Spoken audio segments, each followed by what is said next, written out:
Olá, pessoal. Estamos mais uma vez estudando sobre Alachot Lashon Hara, introdução do Hafetz Haim, continuando a introdução citada nas últimas aulas.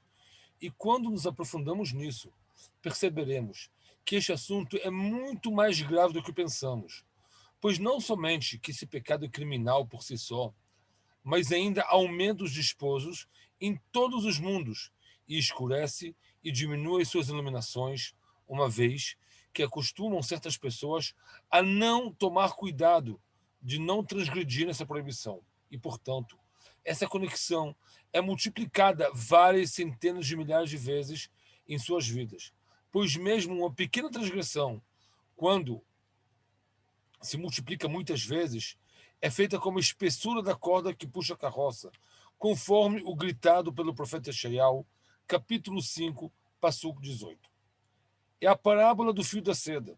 Quando nos multiplicamos várias centenas de vezes, muito mais nesse pecado, que é muito sério por si mesmo, e muitas pessoas transgridem-o milhares de vezes em suas vidas, sem que recebam por si mesmo cuidar-se desse pecado gravíssimo, que com certeza a transgressão é enorme e sem controle.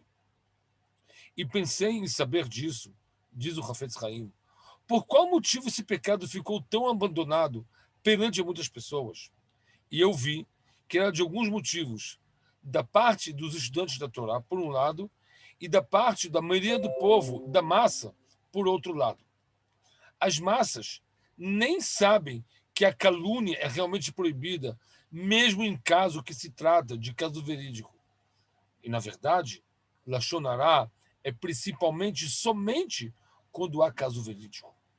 E para os estudantes da Torá, mesmo aqueles que lhes foi esclarecido que essa proibição é mesmo em caso verídico, há aqueles que o mau instinto os engana de vários modos.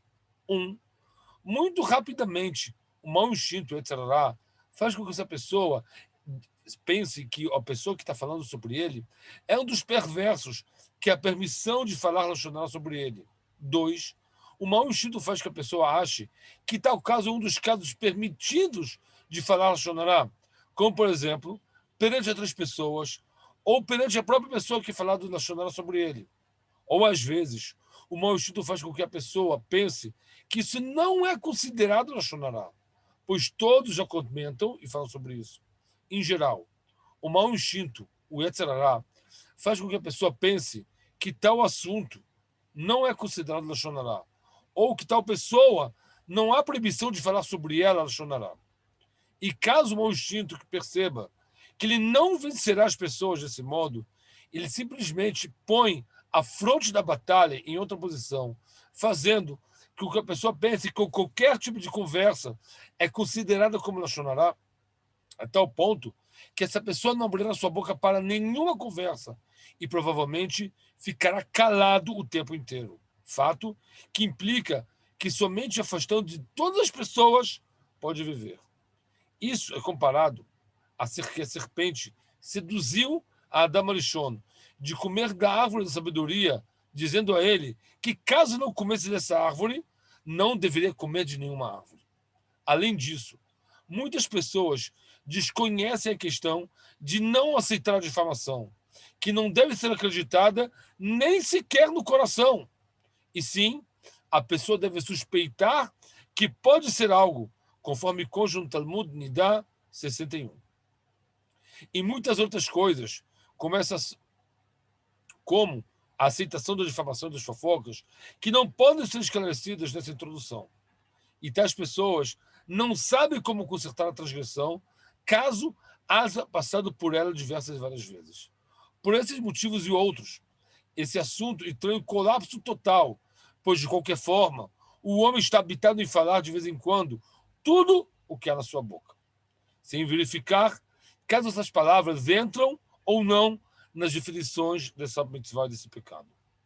E nos acostumamos tanto com isso, a tal ponto que, na visão das pessoas, isso não é considerado um pecado e transgressão, mesmo que a pessoa pode estar falando Lashon Hara integralmente. Caso uma pessoa pergunte, por que você está falando Lashon Hara? Tal pessoa pode pensar que aquele que está advertindo a ele pensa em fazer ele mais justo do que o comum, e com isso não receberá advertência daquela pessoa que quer salvá-lo do pecado.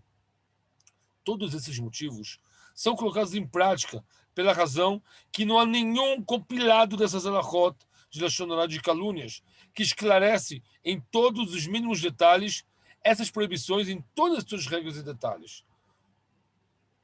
Por esses assuntos estão espalhados no Talmud e seus comentaristas, e mesmo o Rambam, no 7º capítulo de Ilchot Deot, e Rabbeinu Yonah, no seu livro Sharet Teshuvah, que nos pavimentaram a estrada desse assunto, de qualquer modo, encurtaram muito, mas ainda que muitos detalhes dessas alahot não foram trazidos em tais livros. Por isso, diz o Hafetz Haim, eu me esforcei e, com a ajuda de Deus, que concede sabedoria ao homem, juntei todas as leis de Lashon Hará e de calúnias em um livro só, e o juntei de todos os lugares espalhados, tanto do Talmud, tanto dos Poskim, principalmente do Rambam, do Smag, Sharet Teshuvah, do Rabbeinu Yonah, que nos iluminaram os olhos nesses assuntos.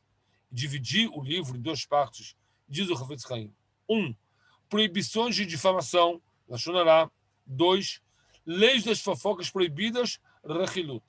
Além disso, foi compilado o 3º livro com todos os artigos de ética, explicando a imensa recompensa de quem preserva esse assunto e a gravidade daquele que não preserve. As leis foram divididas em capítulos e detalhes, para que o leitor possa ter uma leitura corrida, que quase em toda regra foi mencionada uma ilustração prática do assunto, para que a pessoa possa entender como as leis são postas na prática. Muito obrigado a todos. Muito obrigado.